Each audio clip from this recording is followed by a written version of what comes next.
السلام عليكم ورحمة الله وبركاته. مرحبا بكم جميعا في هذا الفيديو الجديد عبر قناتكم كورة أون. في هذا الفيديو إن شاء الله سوف نتعرف على موعد وتوقيت مباراة مولودية الجزائر والهلال والقنوات الناقلة ضمن المباريات الودية للأندية التي تكون كل صيف. وحان الوقت لمواجهة مولودية الجزائر ضد الهلال السعودي، نادي الجزائر ضد نادي السعودي، في مباراة ودية سنتعرف على موعدها بعد لحظات.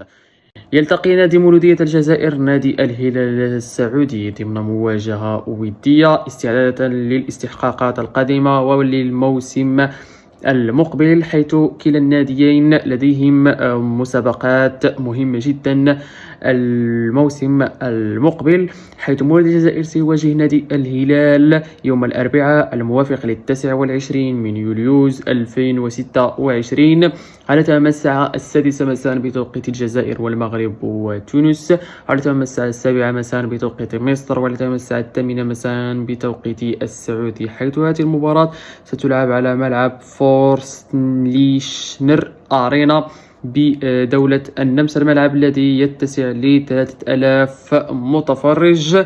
ولحد اللحظة لم يتم الإعلان عن القنوات الناقلة، وأقرب قناة ناقلة لهذه المواجهات يا إما قناة الهلال الرياضي على اليوتيوب أو قنوات STC TV السعودية. إذا كان هناك أي خبر حول القنوات الناقلة فسوف أخبركم إن شاء الله. شكرا لكم على المتابعة. لا تنسوا تتركوا لنا توقعاتكم لهذه المواجهة في التعليقات، فوز المولودية أو فوز الهلال أو التعادل. تحياتي للجميع والسلام عليكم ورحمة الله وبركاته.